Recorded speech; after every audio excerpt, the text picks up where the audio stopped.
Bloomberg Audio Studios. Podcasts, radio, news. Let's get more into what is driving this positive sentiment in tech shares. The earnings from Apple. The iPhone maker posted weaker sales of its flagship cell phone and saw a big revenue plunge in China during the holiday quarter. But it's the forecast for what's to come this quarter that seems to be giving the stock a boost this morning and reassurance to investors. For more, we are joined by someone who follows this company very closely, Eugene Munster, the managing partner at Deepwater Asset Management.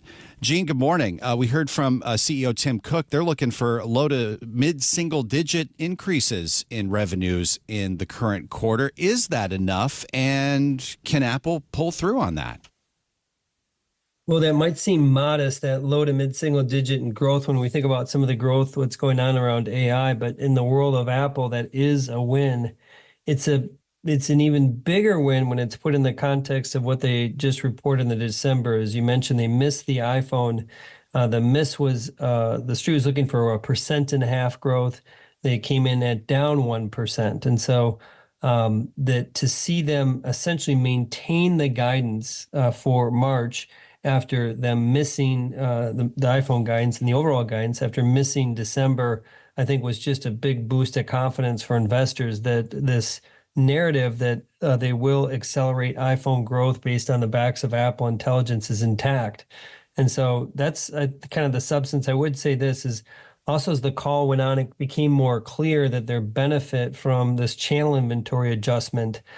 Essentially, they had a negative headwind from an adjustment in China in their channel inventory, but that was temporary, and they'll reverse that in the March quarter. And I just want to shine a little bit more light on that China piece, is that their China iPhone business was probably down around 14%. Their overall China business down 11%. But Cook mentioned on the call that half of that decline was that adjustment in channel inventory. They will, again, reverse that in the March quarter. And so putting this all together is that December was, we'll call it a good quarter, but the outlook is that this trajectory for them accelerating growth on the backs of Apple Intelligence is intact. Well, we've seen Apple try to diversify and to some extent putting more of its production in India. Is Apple going to have to do more to diversify from China, given the threat that we've heard once again from President Trump that tariffs on China could be coming quickly? Absolutely. Right now, about 45% of Apple's revenue is built in China, and they've been diversifying that down. That was 60% about 4 years ago. And so they've been doing more outside of China, and that's going to continue. India is a smaller part of that, but the bigger theme is that they want to diversify from China. It's probably the single biggest risk to the Apple story is just the whole China logistics piece. And so it's less about the, so that is just a trend in general.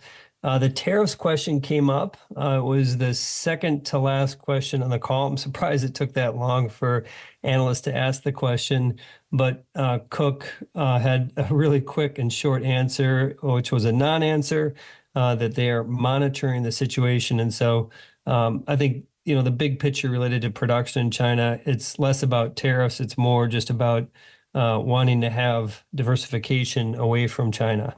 How do you see Apple competing on artificial intelligence, given the drop in sales that we saw for the newest iPhone that becomes equipped with Apple Intelligence? So the message was pretty clear that they reiterated this 3 times on the call, that in the regions that Apple Intelligence is available, and most of that is U.S., they've got other English-speaking regions, is that the iPhone performed better than in the regions where it was not available. And then more broadly, they said that the upgrade take of iPhone 16 has been better than iPhone 15. And obviously 16 is the first year we've had Apple Intelligence in those regions. And so they're building the case that Apple Intelligence is having an impact. And I think that that's accurate. But I think that the true breakout impact of this just really hasn't been unlocked.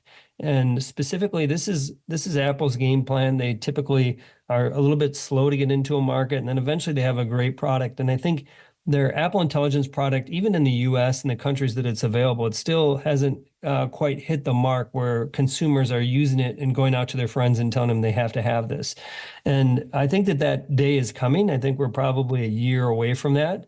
But ultimately, it is having a positive impact, and the product still, in my view, is not complete. And then, of course, they need to roll it out to Europe and to China to get further uptake. So the outlook is still the opportunity and potential around Apple Intelligence is still there. I think that it's going to be core features. It's just taking a little bit longer for those features to really hit stride. We're going to get more Mag 7 earnings next week. What is your outlook for Amazon and Google parent Alphabet? It's still obviously all about the CapEx question, and my sense is that it's going to go in the same direction that we heard from Meta and Microsoft.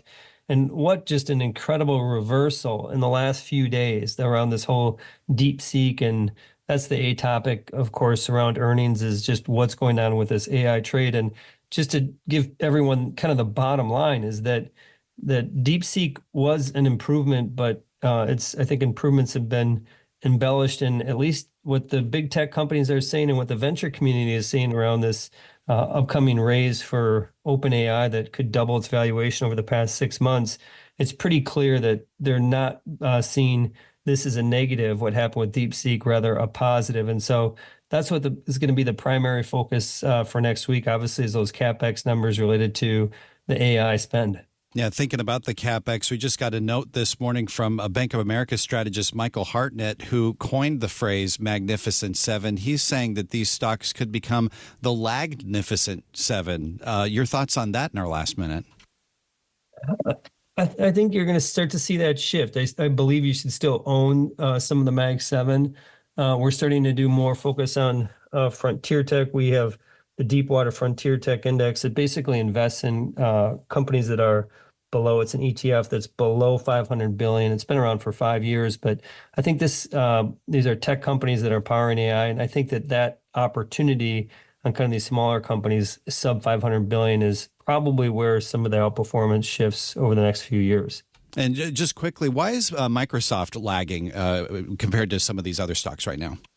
Their guidance, this is really splitting hairs, but was about 0.5% below where the street was for the March quarter. And when you guide in line in this environment, it's a slight negative. When you guide down, it's a little bit more of a negative, and that's why Microsoft got clipped yesterday. I really appreciate this. Gene Munster, talking tech with us from Deepwater Asset Management. Gene, thank you.